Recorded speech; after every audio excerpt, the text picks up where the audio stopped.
Tuesday the 30th of September 2011 and welcome along to another United Kingdom talk. My name's Chris Reardon. Well, they can't act. They are as false as plastic flowers and most are as thick as planks. Yes, you guessed it. The Only Way Is Essex is back on your television screens. But I'm kind of wondering here, it really is rubbish. I don't know if you're outside the UK whether you even get this show. But it basically is supposed to be following around. Well, I mean, it's not... Oh, here comes the cat. Oh, you just put your claws in my leg, cat. But I forgive you because I love you. Give me a kiss. It's not a fly-on-your-wall documentary type thing. They're like supposed to be the real live stories of the characters that are actually in the series. Bit complicated, really. But none of them can act. It's shocking. Absolutely shocking. And yet, I find myself watching it again. Am I kind of watching it just to see how much worse it can get? I mean, I don't know. Oh, sorry, cat. I've just knocked the cat off now because we're going to get my pen. And I was wondering, do you watch The Only Way Is Essex? My nephew loves it. Jimmy, 14 years old, he absolutely loves it. He's picking up on a lot of the sayings. Reem, have you heard of the expression reem? Reem means, it's like a new word for cool and good, you know. Like, for example, I watch Chris Reardon on United Kingdom Talk. That's really reem. Get it? Okay? That BMW car, that's reem, that is. Or something nice, perhaps, you know, like if you see a beautiful lady or a beautiful boy, you say, cool, they're really reem. Get it? And I was saying to Jimmy, am I reem? He says, yes, you're reem. I said, what about my car? Is that reem? No, your car is not reem. Okay, what about Gary? Gary is reem. Jimmy, of course, is reem. I said, what about your mum? Is she reem? No, he goes, mum is not reem. And he laughed. Mum is not reem, like that. So there we are. Okay, so that's the meaning. Do you watch The Only Way Is Essex? If so, what do you think of it? Do you think it's a load of rubbish? So what is it that's drawing you to watch it?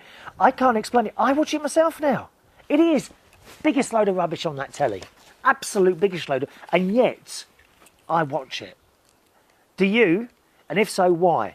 Do let me know. My email address is chris@unitedkingdomtalk.co.uk. Any emails that you send in now might take a while to come up unless, while I'm in Vegas, I get the opportunity to sort of make and upload shows. I'm at least hoping to make a couple of shows there. Whether or not I can upload them there so that you can watch them while I'm there, I don't know. I might have to wait till I come back. So, you know, be prepared for a little wait, possibly, with your emails coming up, and any that you're sending now, okay? chris@unitedkingdomtalk.co.uk. But I do want to know what makes you watch The Only Way Is Essex. And who do you fancy? Anyone in particular you fancy on there? Do you fancy Mark? I think he's slippery. He's like a slippery snake. I have nothing for Mark at all. Joey, very good looking, but a bit young. Do you know what I mean? Who's that other one who's just got the car? He's quite nice. His name's gone right out of my head. Oh, I can't like him that much then, can I? Definitely not Arj. No, not Arj. No. There was a new bloke in it right at the end of the last series, and he dropped his towel, and you nearly saw it, but you didn't. Do you know what I mean? You didn't. Very good camera work there. I thought he was quite nice. I have no idea who he is. But who do you like in The Only Way Is Essex, and why do you watch it? Let me know. chris@unitedkingdomtalk.co.uk. Hello to Vicky. Lovely Vicky. I haven't heard from you for ages, Vicky. Where have you been, darling? Oh, by the way, I'm out in the garden today. It's another beautiful September day. And once again, I've gone for the sporty look. I have my muscle vest on. I'll just give you a quick twirl. Would you like a twirl the other way as well? My muscle vest. Yes, apparently I did go for the sporty look at Belushi's in Borough High Street, where I am every Wednesday night between 10 and 2 a.m. And it seemed to go down quite well, the sporty look. Vicky says, "Hi Chris, I agree with Ronnie, you should stop worrying. But it's easier said than done." Yeah, I do worry about lots. I worry all the time. I worry that a job's going to finish. I worry about holidays, which is what I've got coming up. I worry that something might go wrong with the house. I worry that the cat's going to get run over or something. I constantly worry. I am a worrier. She says, lately, in the past few months, I've been thinking about and reading about worrying, resilience, pessimism, optimism, etc. I read a book called The Power of Full Engagement. Managing energy, not time, is the key to high performance and personal renewal. Did the book make me worry any less, she says? Maybe. It certainly did talk about how we can undermine ourselves through making poor choices. One of the things they emphasise in the book is that people need recovery time, like vacations, so that we can return to the task at hand or the job at hand refreshed and with a new perspective on ourselves, our challenges, our lives and the world around us. So enjoy your vacation in Las Vegas. I hope the concert is great fun and the food is great. Well, we're going to see 3 concerts. Liza Minnelli, Elton John and of course the wonderful Barry Manilow. So that's what we're going to see. Overall, I have learned that worrying is not a constructive state of mind. If I spend less time worrying and more time doing, I will get more done. Even if I cannot do anything to directly address the issues that worry me, at least I can take a walk in the fresh air and clear the cobwebs out of my head, or work on another project so that I can make a positive improvement and progress in some aspect of my life. Is any of this making sense?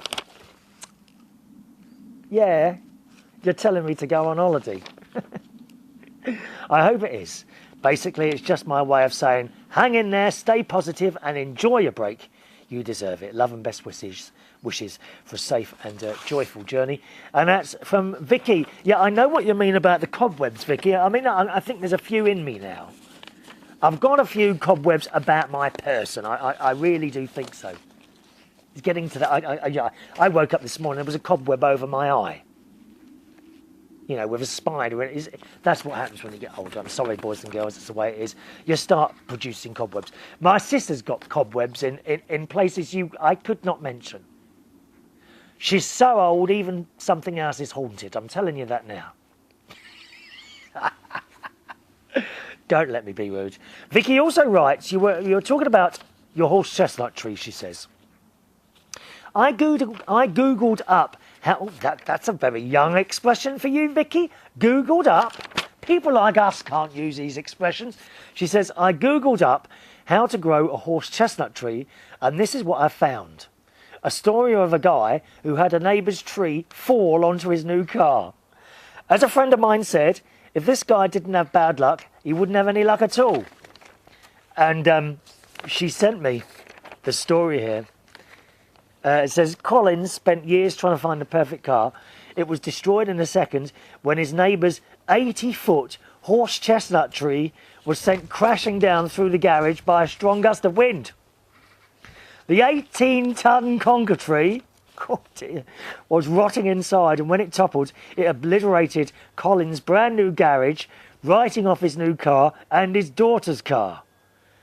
And she does include a picture of it, which looks rather worrying.